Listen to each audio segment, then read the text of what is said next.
दोस्तों नमस्कार। मैं श्यामनाथ यादव मेटकलवादी। यह एक पोस्ट है।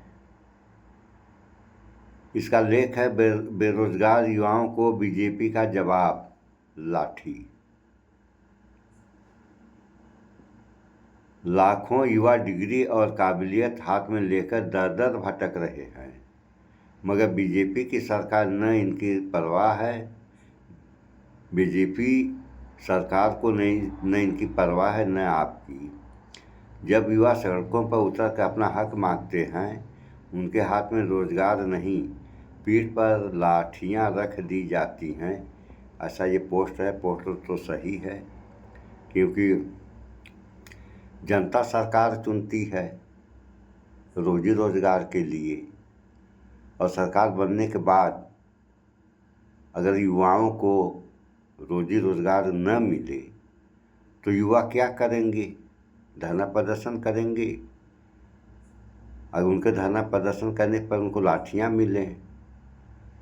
और एक नई चीज़ और इस देश में आ गई है कि अगर आदमी किसी चीज़ का विरोध करते हैं, वो शांति विरोध करते हैं, तो वह आतंकवादी, खालिस्तानी तरह तरह की समस्याओं का उनको सामना करना पड़ता है। सब वीडियो को देख लें आप लोग। देखिए, ये वीडियो है, पोस्ट है ये। इस पर वीडियो भी अभी हम आप लोगों को दिखा रहे हैं।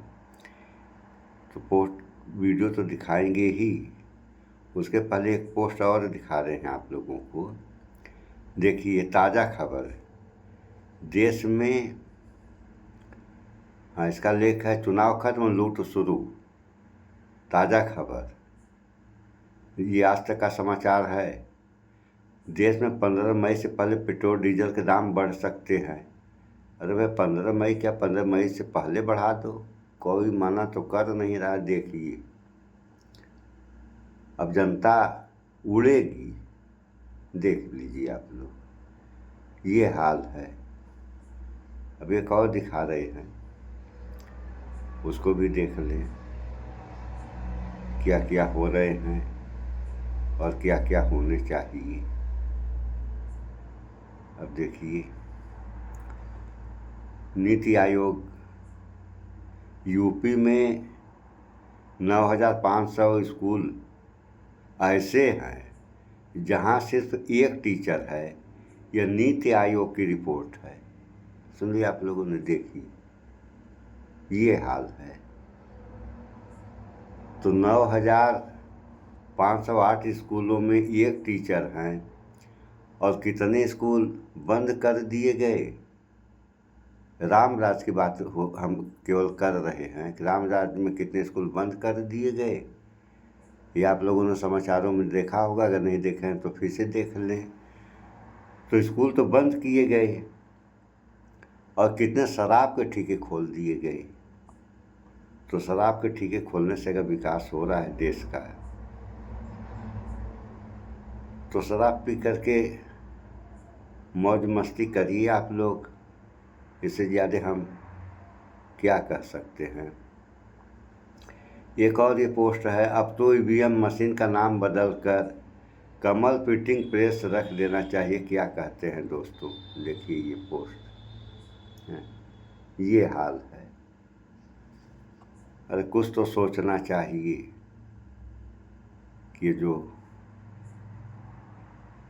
सब ऐसे ऐसे पोस्ट डाल रहे हैं, अगर अच्छे कर्म किया जाए तो अच्छे अच्छे पोस्ट आएंगे। इस मामले में थोड़ा सा आप लोग इस वीडियो को भी देख लें। दिखा रहे हैं। क्या इंडिया राज्य में नौकरियां मांगना गुनाह हो गया है? 8 मई को बिहार की राजधानी पटना में TRE-4 विज्ञापन और नई नियमावली के खिलाफ प्रदर्शन कर रहे शिक्षक अभ्यर्थियों पर पुलिस ने जमकर लाठियां बरसाई। पटना कॉलेज से निकला ये विरोध मार्च जैसे ही JP ग्लोबल पहुंचा, वहां पुलिस और छात्रों के बीच ऐसी भिड़ंत हुई कि अफरा तफरी मच गई। पुलिस ने अभ्यर्थियों को दौड़ा दौड़ा कर पीटा, जिससे कई युवक घायल हो गए। आलम ये था कि घंटों तक राजधानी का ट्रैफिक रेंगता रहा और युवाओं का गुस्सा आसमान पर पहुंच गया। इस लाठीचार्ज ने बिहार की सियासत में जंगल राज वाली बहस को नई हवा दे दी है। कांग्रेस ने इस घटना को मुद्दा बनाते हुए बीजेपी और एनडीए सरकार पर सीधा हमला बोला। कांग्रेस ने सोशल मीडिया पर तंज कसते हुए कहा कि बीजेपी के राज में नौकरी मांगना अब गुनाह हो गया है। विपक्ष का आरोप है कि सरकार युवाओं को रोजगार देने के बजाय उन्हें लाठियों से चुप कराना चाहती है। कांग्रेस ने इसे बीजेपी का असली जंगल राज करार दिया है, जहां हक मांगने पर सिर्फ डंडे मिलते हैं। वहीं शिक्षक अभ्यर्थियों का कहना है कि वो अपने भविष्य के लिए लड़ रहे हैं और विज्ञापन जारी होने तक पीछे नहीं हटेंगे। बिहार में अब ये मुद्दा सिर्फ शिक्षा तक सीमित नहीं रहा, बल्कि एक बड़ा सियासी मुद्दा बन गया है। देखना होगा कि सरकार इन युवाओं के गुस्से को शांत कर पाती है या ये आंदोलन सरकार के लिए मुश्किल खड़ी करता है। सुन लिया आप लोगों ने। तो कांग्रेस कह रही है कि जंगल राज कायम हो गया। तो कांग्रेस जो कह रही है, कांग्रेस का कहना कुछ ऐसे हैं जो सही तो मानेंगे नहीं। अरे जंगल राज अगर बीजेपी की सरकार कहीं पर है तो वहाँ तो मंगल राज है। और बीजेपी के अलावा अन्य सरकारें हैं विपक्ष की, तब न जंगल राज होता है। जैसे बिहार में लालू का राज जो था वो जंगल राज था। अब कहाँ जंगल राज, तब तो मंगल राज है। चाहे लाठियाँ खाएं ये लोग, चाहे डंडे खाएं, चाहे पूरे प्रदेश में आग ही क्यों न लग जाए, लेकिन रहेगा तो मंगल राज ही। बाकी आप लोग देख ही रहे हैं देश की क्या स्थिति है। अरे ये सत्य है कि सरकारी नौकरियां इतनी है नहीं कि जितने युवा हैं सबको मिल जाएगी। तो सरकार को करना क्या चाहिए? सरकार को कल कारखाने खोलना चाहिए। अगर कल कारखाने खोले जा रहे हैं तो इसमें हर क्षेत्र के कारखाने खोले जाएं और हर क्षेत्र के लोगों को उस कारखानों में भर्ती किया जाएगा, तो ये भी तो नौकरी मिलने का एक तरीका बनता है। तो इस पर कौन विचार करेगा? यहाँ किसी चीज़ की पैदावार करना, जैसे कहीं कहीं लिखा रहता है दीवारों पे कि पेशाब करना मना है, उसी तरीके से रोज़गार मांगना मना है। तो रोज़गार क्या करेंगे? जब कल कारखाने नहीं रहेंगे तो रोज़गार मिलेंगे कहाँ से? और सामान की किसी चीज़ की कमी यहाँ हो नहीं रही, भले ही चाइना का सामान क्यों न खाएं या क्यों आप लोगों को उपयोग में लें। तो जब किसी का बना बनाया मिल जा रहा है आप लोगों को, तो फिर बनाने की क्या आवश्यकता है? बनाएगा आदमी तो मेहनत करेगा, और वो मेहनत के ही मिल जा रहा है। कोई भी चीज़, यानी खिलौना, झालर, सारी चीज़ें, मोबाइल सारी चीज़ें चाइना की।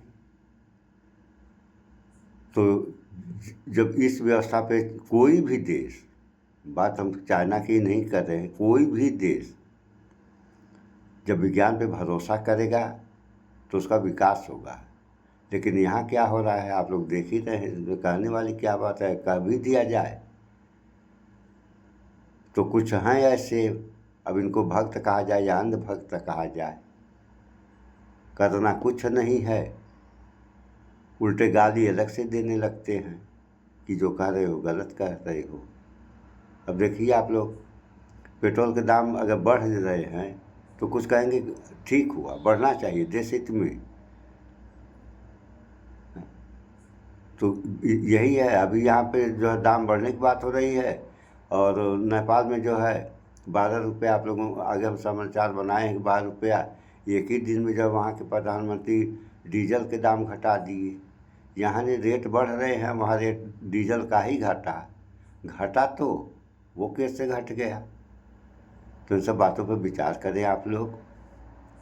और समस्याएं जो हैं, जनता से लेकर सरकारों तक समस्याओं के बारे में विचार करना चाहिए। अगर समस्याओं के बारे में विचार नहीं किया जाएगा तो आने वाला दिन या समय बहुत ही कठिन से कठिन हो जाएगा।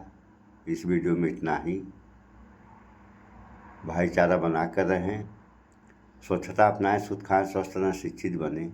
जय विज्ञान, जय संविधान। नमस्कार।